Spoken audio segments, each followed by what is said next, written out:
기도하면서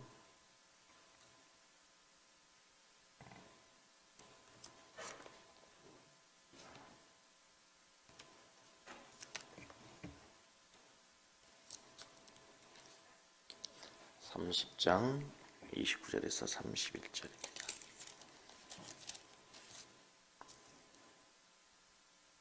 29절에 31절 잘 걸으며 위풍 있게 다니는 것 선하시나니 곧 짐승 중에 가장 강하여 아무 짐승 앞에서도 물러가지 아니하는 사자와 사냥개와 순념소 및 당할 수 없는 왕이니라. 아멘. 에레미야서 50장. 에레미야, 이사야, 바로 가면 이사야 다음에 에레미야죠. 에레미야 50장 8절. 50장 8절.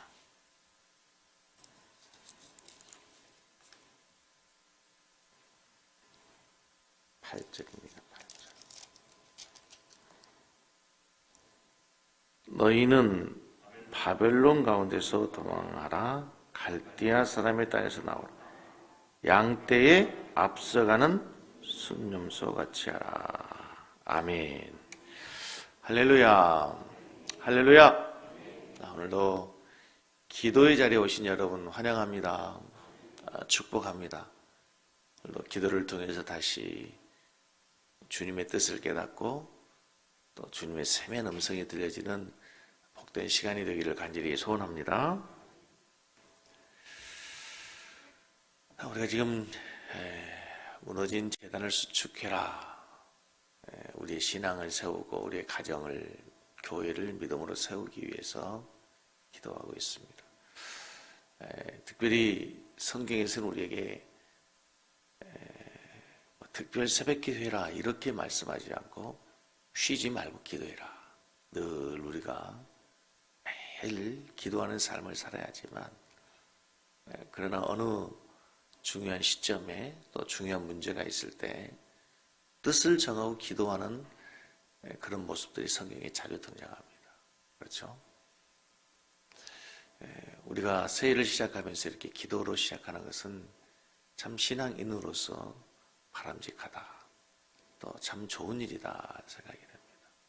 그동안에 흩어졌던 우리의 마음도 생각도 또 다시 한번 하나님을 향하여서 집중되고, 세상을 향했던 우리의 마음도 더욱더 주님께 드려지는 그런 귀한 시간이 되었으면 좋겠습니다.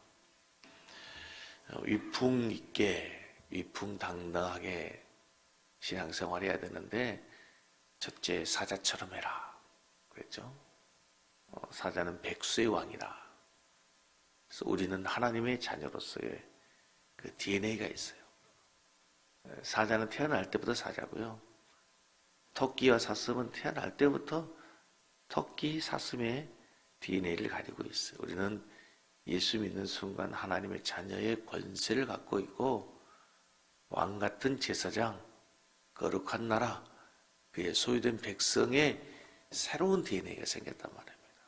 그래서 담대해야 됩니다. 당당하셔야 됩니다. 두 번째, 어제 사냥개처럼 충성해라. 한 해 우리에게 주신 많은 직분이 있습니다. 귀한 직분입니다. 천사도 흠모할 만한 아름다운 직분입니다. 우리가 충성하면서 끝까지 그 자리를 지키고 백배의 결실을 맺는 우리 성도 되기를 바랍니다. 오늘은 순념소가 등장을 합니다. 성경에서는 순념소에 대해서 많은 언급이 없습니다. 그리고 우리나라도 양이나 염소를 많이 키우는 나라가 아닙니다. 그렇죠? 그런데 성경에서 말하는 순념소의 특징이 오늘 예레미야 50장 8절에 보면 이렇게 나와 있어요. 너희는 바벨론 가운데서 도망하라. 갈대아 사람의 땅에서 나오라. 양떼에 앞서가는 순념소 같이 해라. 양떼에 앞서가는 뭐처럼? 순념소처럼 해라. 양들은 왜 성경에서는 우리 성도들을, 하나님의 자녀들을 양으로 비유했을까? 여러 가지 이유가 있어요. 양은 첫째는 방향 감각이 없습니다. 둘째는 양은 공격적 성향이 없습니다. 늘 방어적이고 또 순종적이고 무엇보다도 양에게는 공격하는 무기가 없어요. 염소에게는 뿔이라도 있죠. 그렇죠? 사자에게는 날카로운 이빨이 있습니다. 그런데 양은 공격할 수 있는 무기가 없습니다. 보호할 수 있는 어떤 특별한 것도 없어요. 이렇게 열악한 그런 권충들도 보면요, 이렇게 다 자기 자신을 보호할 수 있는 뭔가가 있잖아요. 그런데 양은 보호할 수 있는 것도 없어요. 아무튼 연약하다는 거죠. 그런데 양의 가장 큰 특징 중에 하나는 방향 감각이 그렇게 없다는 거예요. 방향 감각. 그래서 양들을 키우는 목동들이 염소 한 마디를 또 염소를 몇 마리씩 두면 늘 앞서가는 그 염소를 따라서 양들이 따라가게 된다는 거죠. 순염소는 끌려가지 않고 항상 앞서가는 특징이 있습니다. 그래서 순염소는 모험을 좋아하죠. 즐겨 절벽 위에 산 정상으로 뛰어다니는 모습을 우리가 어떤 동물의 어떤 그런 모습을 그리는 그런 다큐멘터리에 보면 자주 등장을 하는데 저기 신안입니까? 어디 그런 무인도 같은 섬에 야생 염소들을 몇 마리를 풀어놨는데 그 염소들이 자연적으로 이제 번식을 해가지고 엄청나게 이제 번식을 했어요. 그런데 지른 그 절벽을 뛰어다니는 그 염소들의 모습을 보면서 야생 염소가 저렇게 대단하구나 그걸 본 적이 있습니다. 양들은 어디 그런 데를 갈 수나 있습니까? 도저히 상상할 수 없는 그런 모습이죠.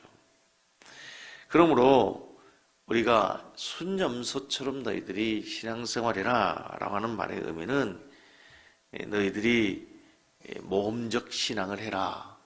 항상 앞장서 인도하는 신앙인이 되어라 라는 뜻입니다.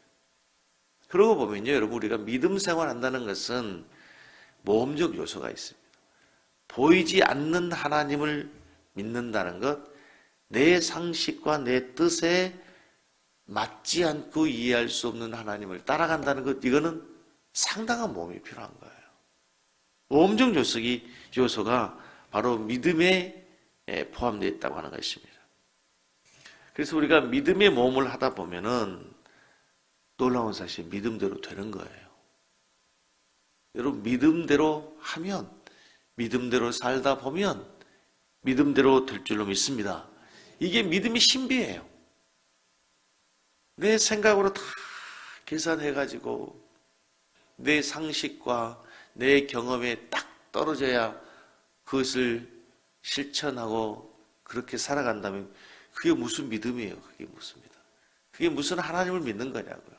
나를 믿는 것이지, 내 자신을 믿는 것이죠. 사랑하는 성도 여러분, 새해에는 우리가 평탄한 길, 순탄한 길, 걸어왔던 길로만 가는 것이 아니라 하나님을 믿고 따라가는 믿음의 사람으로 모험하는 신앙인들 되기를 주의 이름으로 축복합니다. 하나님을 신뢰한다면, 그분을 믿고 의지한다면 여러분, 주님을 신뢰하는 그 믿음으로 앞장서 달려가는 성도들 되기를 간절히 소원합니다. 주저하지 말고 믿음의 도전을 하는, 믿음의 도전이 있는 새해가 되기를 원합니다. 여러분, 말씀드리지만 여러분, 처음부터 길은 없었어요. 산길에 보면 길이 나 있지 않습니까? 처음부터 길은 없었어요. 누군가 앞장서 가는 사람이 가시덤불을 헤쳤어요. 그 다음 가는 사람이 나무들을 헤치고, 그 다음 가는 사람들이 돌들을 헤치고 다니다 보니 거기에 뭐가 생긴 거예요? 길이 생긴 거예요.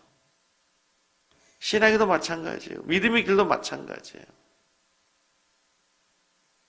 교회도 마찬가지란 말이에요. 앞장서 누가 가다 보면 또 누군가가 그 길을 가고 또 그 길을 누군가가 다니다 보면 그게 믿음의 길이 되고 교회의 전통이 되고 교회의 아름다운 풍습이 되는 거예요, 여러분. 그래서 여러분들이 길을 만드는 사람이 되기를 축복합니다. 할렐루야. 길을 만드는 사람이 되세요. 좋은 길을 만들어야죠.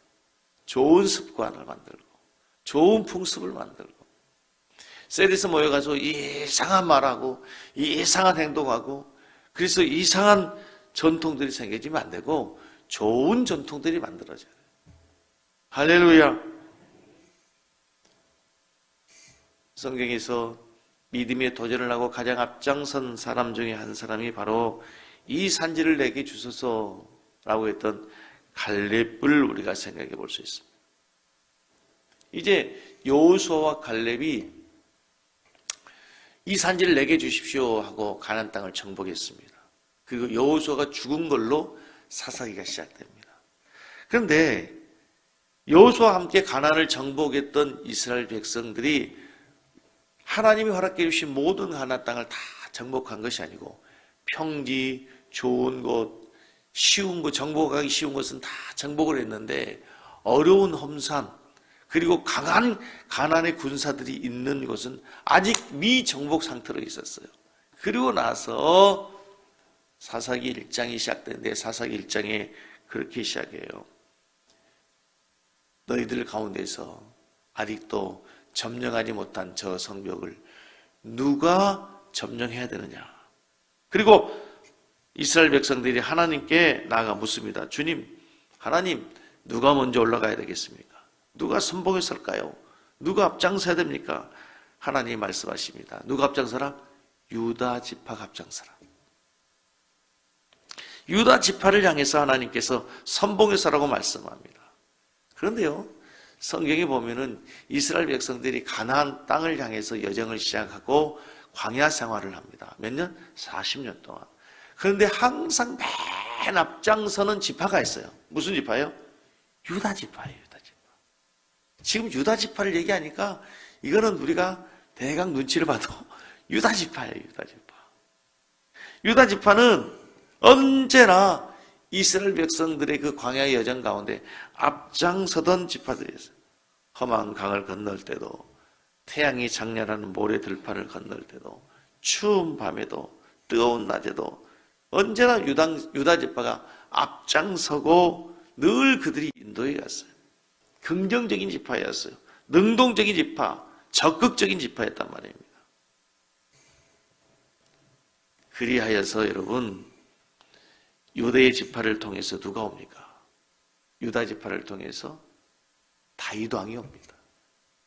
그런 유다 지파를 통해서 우리의 구원자 예수 그리스도가 유다의 후손으로 오는 거예요. 갈렙이 험한 산지 헤브론을 정복하지 못하고 있을 때 이 산지를 내게 주소서 여호수아에게 요청합니다. 그리하여 갈렙과 유다 지파가 올라가서 그 땅을 정복하죠. 이 헤브론, 그때 정복한 헤브론이 오늘날 어디예요? 평화의 성 예루살렘이 되는 거예요. 이스라엘의 수도 예루살렘이 되는 거예요. 사랑하는 성도 여러분, 우리 앞에 험한 산지가 있습니다. 아직도 코로나라고 하는 이 험한 산지가 있고요. 올 한 해 우리들이 살아가면서 만나게 될 여러 가지 많은 문제들이 우리 앞에 있을 수 있습니다. 그 험한 산지가 어떤 사람에게는 건강일 수 있고 어떤 사람에게는 물질일 수 있고 어떤 사람에게는 또 영적인 갈등일 수 있고 많은 일들이 있어요. 아직도 정복하지 못한 많은 믿음의 땅들이 있습니다. 감당하기 어려운 커다란 사역의 일터가 올 한 해 우리에게 주어진 직분을 감당해야 되는 큰 믿음의 산이 우리를 기다리고 있다는 것입니다. 그러나 여러분 물러서지 마시고 주저하지 마시고 도전하시기 바랍니다. 앞장서 가시기 바랍니다. 주님이 함께하여 주실 것입니다. 그리고 그 땅을 정복하면 이스라엘의 수도 예루살렘이 되었던 것처럼 그 땅이 여러분의 인생에 기념비적인 새로운 역사를 만들어내는 아름다운 축복의 땅이 되게 될 줄로 믿습니다. 한 가지 중요한 것은 여러분, 앞장서는 그 자리는 영광의 자리가 아닙니다. 박수 받는 것이 아닙니다. 나의 유익을 위한 것이 아닙니다, 여러분. 때로는 면류관을 쓰는 자리이고요. 때로는 가시 면류관을 쓰는 자리고요. 때로는 그것이 십자가를 지는 자리고, 박수 받는 자리가 아니라 때로는 오해받는 자리, 때로는 어떤 사람들은 누군가에 의해서 공격을 받을 수도 있다는 거예요, 여러분. 그러나 우리가 하나님 앞에서 늘 묵묵히 그 길을 가다가면 하나님이 우리를 위로해 주시고 하나님이 인정해 주시고 함께 해 주시고 언젠가 하나님이 높여주게 될 줄로 믿습니다. 할렐루야. 사사기 1장 3절에 보면은 유다 지파가 혼자 가지 아니하고 놀라운 사실은 누가 나와 함께 갈 사람 없어. 거기 누구 없어. 동역자를 구하고 있어요. 사사기 1장 3절 유다가 그 형제 시몬에게 이르되 나와 함께 올라가자. 가나안 사람과 싸우자. 요청할 때 그의 형제 시몬이 함께 했어요. 여러분 얼마나 다행스러운 일입니까? 우리가 이 믿음의 여정을 가는데 나 혼자 가고 스스로 가고 우리끼리 가야 된다면 나의 가족만 홀로 가야 된다면 그 길이 얼마나 외로울까요? 얼마나 힘들겠습니까? 다행스러운 것은 여러분 우리 함께 기도하고 함께 달려갈 수 있는 믿음의 동역자가 있다는 사실에 여러분 감사하기를 바랍니다. 할렐루야. 자, 우리 섬기는 성도님들에게 기도하는 모습을 보면서 참 너무 다행이다. 또 너무 감사하다 하는 생각이 들었어요. 그리고 우리 교회에 소망이 있다고 믿습니다. 할렐루야. 할렐루야. 월요일 날 나온 숫자보다 화요일 날이 조금 더 줄더라고요. 수요일 날 조금 더 줄어요. 목요일 날 조금 어제보다 오늘 한 몇 명 더 주는 것 같아요. 그런데 여러분 괜찮아요. 또 월요일부터 새롭게 시작하면 됩니다. 우리가 이 새벽 이른 새벽에 일찍 일어난다는 게 얼마나 어려운 일입니까 사실. 평상시보다 우리가 몇 시간을 일찍 시작하는 게 참 쉬운 일은 아니죠. 그러나 다시 새롭게 도전하고 또 다시 도전하는 거예요, 여러분. 우리가 실패했다고 해서 주저앉는 게 아니라 늘 새롭게 도전하고 또 다시 도전하다 보면은 이제 그것이 내 신앙의 체질이 되고 습관이 되고 그러다 보면 내가 어느새 믿음의 사람으로 굳게 서게 될 줄로 믿습니다. 여러분 오늘 우리가 순염소를 보았어요. 앞장서라. 절벽을 타오르고 험산 중력을 뛰어 달리는 그 순염소처럼 도전하라. 안주하지 마라. 하나님 오늘도 우리에게 새해를 주시면서 우리에게 원하시는 게 뭘까요, 여러분? 작년에 했던 그대로 사는 게 아니고 새로운 믿음의 길을 도전하고 개척하고 말입니다. 그러나 그 길을 우리 혼자 가는 것이 아니고 함께 걸어갈 때에 함께 동역할 때에 새로운 역사가 펼쳐지고 새로운 능력이 우리에게 주어지게 될 줄로 믿습니다. 저들이 유다 지파가 도전하고 유다 지파가 점령해야 될 그 땅은 쉬운 상대가 아니에요. 아도니 베석이라고 하는 왕은 시시한 사람이 아니란 말입니다. 시시한 왕이 아니에요. 이전에 이임금 70명을 물리치고 70개의 부족 국가를 다 정복했던 무서운 족속이에요. 무서운 지파예요. 그럼에도 불구하고 그러나 하나님을 믿고 함께 달려가는 유다 지파와 시몬 지파에 의해서 그 땅은 정복되었고 이스라엘의 가장 위대한 성 예루살렘 성이 건설되게 된 줄로 믿습니다. 오늘도 우리 한번 기도하면서 하나님 우리에게 다시 한번 새 힘을 주십시오. 새 능력 주십시오. 주가 일하시네 찬송하면서 한번 다시 한번 다짐하면서 기도하는 시간이 되기를 원합니다. 우리 한번 찬양합시다.